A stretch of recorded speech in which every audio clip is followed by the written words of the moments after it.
자, 이번 시간에는 냉전 체제의 고착화와 안보 동맹의 강화라는 부분을 해보겠습니다. 냉전 체제가 고착화되었다라는 이야기는 동아시아에서 소련과 미국의 대립으로 동아시아 각국도 어떤 나라는 소련 편, 어떤 나라는 미국 편 이렇게 해쳐 모여 했다라는 거죠. 그리고 그 국가들끼리 뭉쳐서 일종의 동맹을 이룬 것이 안보 동맹이라고 얘기할 수 있습니다. 자, 그러면 이런 냉전 체제가 고착화되는 계기는 1946년부터 49년까지 일어난 국공내전과 50년부터 53년까지 일어난 한국전쟁이 결정적이었습니다. 교과서에도 관련 내용이 나와 있죠. 자, 중국 같은 경우에는 국공내전에서 공산당이 승리하면서 이제 공산주의 세력이 장악을 했고, 또 남북한 같은 경우에는 우리가 저번에 배웠듯이 38선을 경계로 해서 남한과 북한으로 나뉘어졌죠. 그리고 우리가 나중에 좀 더 중심적으로 배울 텐데, 비슷한 시기에 베트남도 사회주의 세력으로 대표되는 북쪽과 또 미국과 연계가 깊은 남쪽으로 갈라지게 됩니다. 우선 국공내전부터 살펴봅시다. 이 지도를 보듯이 국공내전은 이 빨간색으로 표시된 공산당 세력이 승리를 결국엔 거두게 됩니다.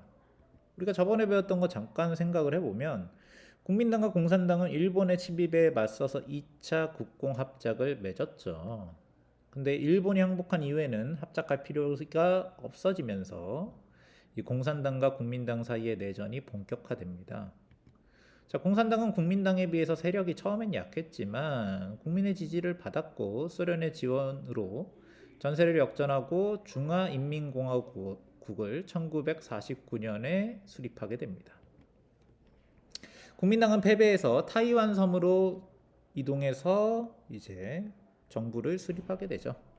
그래서 이 타이완 해협을 경계로 하는 이 국민당 정권과 공산당 정권 이 두 나라의 관계를 양안 관계라고 부릅니다. 해협 사이의 관계라는 뜻이죠.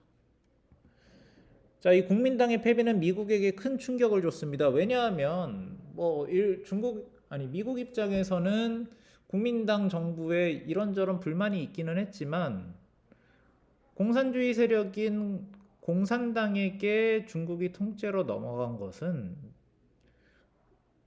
미국 입장에서 동아시아 지역의 전략을 수립하는 데 있어서 굉장히 어려움을 끼쳤기 때문이에요.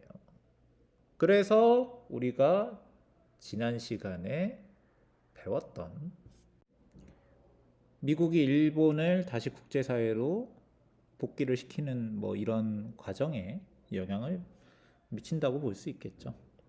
자, 또 다른 사건은 6.25 전쟁입니다. 50년부터 53년까지 일어난 사건인데, 자, 이 사건도 이 동아시아의 냉전 체제가 고착화되는데 큰 영향을 미쳤죠. 자, 6.25 전쟁은 이 48년에 각자 정부를 수립한 남북한 사이에 일어난 전쟁인데, 이들은 각자 정부를 수립한 이후에 38도선 부근에서 빈번히 무력 충돌을 벌이고 있었습니다. 전투가 계속 벌어지고 있었다는 얘기지. 소규모 전투가. 어떤 경우에는 꽤 큰 규모의 전투가 일어나기도 합니다. 그런데 특히 북한의 김일성 같은 경우에는 전쟁을 통한 무력 통일을 결심하고 준비했습니다. 그래서 중국과 소련에게 지원 요청을 많이 했는데, 소련 같은 경우에는 한반도에서 전쟁이 일어나면 미국과의 직접 충돌을 야기하게 될 것을 우려하고 있어서 북한에게 여러 가지 지원은 해주지만 전쟁에 대해서 최종적인 승인은 안 하고 있었단 말이에요. 미국이 어쨌든 소련보다 국력이 강했었단 말이지. 그런데 1950년 1월 10일에 미국 국무장관인 에치슨이 미국의 극동 방위선을 선언했습니다. 이 방위선을 에치슨 라인이라고 부르는데 이 방위선에서 한반도가 제외가 됐단 말이지. 그래서 이에 북한은 이 에치슨 라인의 자극을 받았는지 소련과 중국의 동의를 얻어서 이렇게 얘기했겠지. 겉봐라. 미국은 한반도를 자기네 방위선으로 설정하지 않고 있다. 에치슨 라인은 뭐 내막을 뜯어 보면은 좀 더 복잡하긴 하지만 어쨌든 북한은 여기에 자극을 받았다라는 게 정설이긴 합니다. 그래서 6월 25일에 남침을 감행했고, 자, 이렇게 일어난 6.25 전쟁은 초기에 전세가 북한군이 매우 유리해서 서울을 순식간에 함락하고 낙동강 일대로 우리나라의 전선이 확 위축이 되죠. 그래서 전쟁이 일어난 지 한 2달, 3달 정도 지났을 때는 거의 뭐 이제 한반도 한 귀퉁이로 우리나라 지배 지역이 완전 몰려 있었단 말이지. 이렇게 될 수 있었던 이유는 북한군의 장비가 당시 우수했고 전쟁 준비가 철저했기 때문입니다. 당연하지. 북한은 전쟁을 일으킬 의도를 가지고 있었으니까. 대한민국 정부는 북한군에 쫓겨서 부산으로 수도로 옮깁니다. 하지만 전세가 역전이 됐는데, 자, 1950년 9월 10일에 미군이 주도한 국제연합군 유엔군이 인천 상륙작전을 감행해서 전세를 역전시킵니다. 이 낙동강 전선에 우리나라 대한민국 정부가 몰려 있었는데 이 서울 근처의 인천을 순식간에 상륙작전으로 확 되찾았단 말이지. 북한군은 이미 낙동강 전선에서 힘이 좀 빠진 상태였고, 그런 상황에서 자기네 후방에 상륙작전이 벌어지니까 순식간에 후퇴를 하게 됩니다. 그래서 서울이 9월 말에 수복이 되고요. 거의 뭐 9월 말에 굉장히 순식간에 우리나라가 잃어버렸던 땅을 탈환을 하게 되지. 자, 유엔군은 압록강까지 북진하게 됩니다. 9월 말에 서울을 탈환하고 북한의 수도인 평양을 10월 19일에 점령을 하고 10월 26일에 압록강까지 진격을 한단 말이에요. 그래서 최대 북진은 아마 이 지도에 표시된 지역까지 우리가 북진을 하게 되죠. 자, 그랬는데 다시금 전세가 바뀌게 됩니다. 중국 공산당이 북한을 직접 지원해서 대대적으로 개입하게 됩니다. 그래서 전선은 다시 남쪽으로 내려갑니다. 그래서 이 유엔군이 남쪽으로 대거 이 공산당, 중국 공산당 부대에 쫓겨서 후퇴를 하게 되는데 이것을 우리는 일사후퇴라고 부르게 되죠. 유명한 사진이 있는데 이 피난 가는 사진은 일사후퇴 때 찍힌 사진이란 말이야. 자, 이후의 전쟁은 한 2년 동안 38도선 부근에서 소모전으로 전환되었고 서로 위로 뭐 확 올라가고 확 내려가고 이런 것 없이 소모전으로 전개가 됩니다. 그리고 소모전으로 전개되었기 때문에 서로 간에 휴전협상이 병행이 되는데, 그래서 이 전쟁은 결국 소모전이 지속되다가 휴전협상이 타결되면서 종전이 아닌 휴전으로 6.25 전쟁이 1953년에 마무리되게 됩니다. 자, 이 6.25 전쟁이 동아시아에 미친 영향은 우리의 단원 제목에서 보듯이 이 냉전 체제의 고착화를 가져옵니다. 그래서 동아시아에서 이 미국을 주축으로 한 한국, 일본, 타이완의 반공 동맹 강화를 가져오게 되는 거죠. 여기 우리 단원 제목이 안보 동맹의 강화잖아. 일본, 한국, 타이완 이 세 나라가 미국과 각자 동맹을 맺는 이런 상황이 안보 동맹이 강화됐다라고 얘기하는 거죠. 자, 이렇게 소련을 중심으로 한 중국과 북한, 그리고 미국을 중심으로 한 타이완, 일본, 한국 이 동아시아 국가들이 해처 모여를 했단 말이죠. 이러한 진영 간의 결속은 냉전 체제의 고착화를 가져오게 되고요. 우리가 저번에 배웠던 거와 좀 연계를 하게 되면은 일본이 1951년에 샌프란시스코 강화조약으로 국제사회에 복귀하고 미국의 동아시아 핵심 기지가 되죠. 그리고 미일 안보 조약이 체결되는 이런 일련의 과정들은 역시 우리가 이전에 봤던 국공내전이나 혹은 6.25 전쟁과 관계가 없다라고 볼 수가 없는 거죠.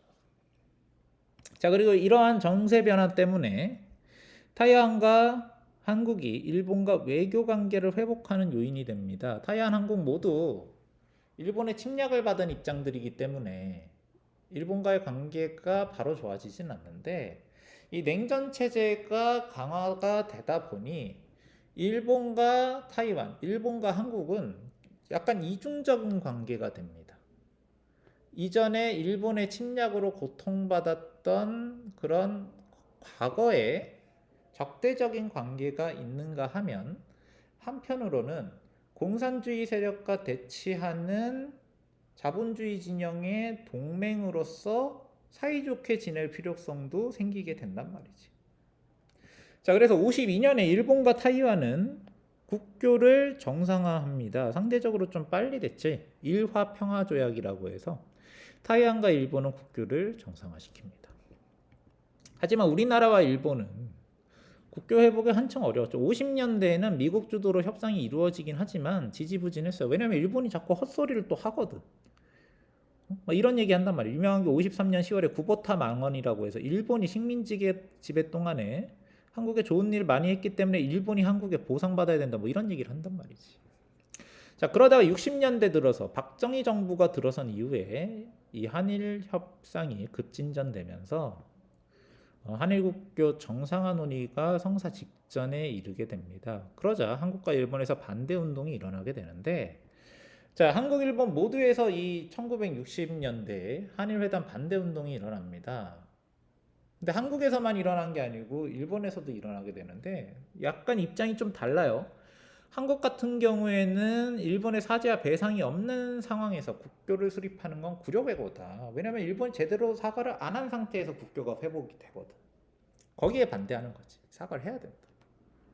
자, 일본 같은 경우에는 한일 국교 정상화가 한미일 군사 동맹으로 이어질 것을 우려한 반대 목소리가 있었다. 자, 일본 정부에서는 이런 군사 동맹을 추진을 할 수 있지만 민간에선 반대하는 경우가 많다라는 거죠. 그래서 이 한일 회담 반대 운동은 한국과 일본 모두에서 일어나는데 한국에서 반대한 사람들 입장과 일본에서 반대한 사람의 입장은 좀 미묘하게 달랐다.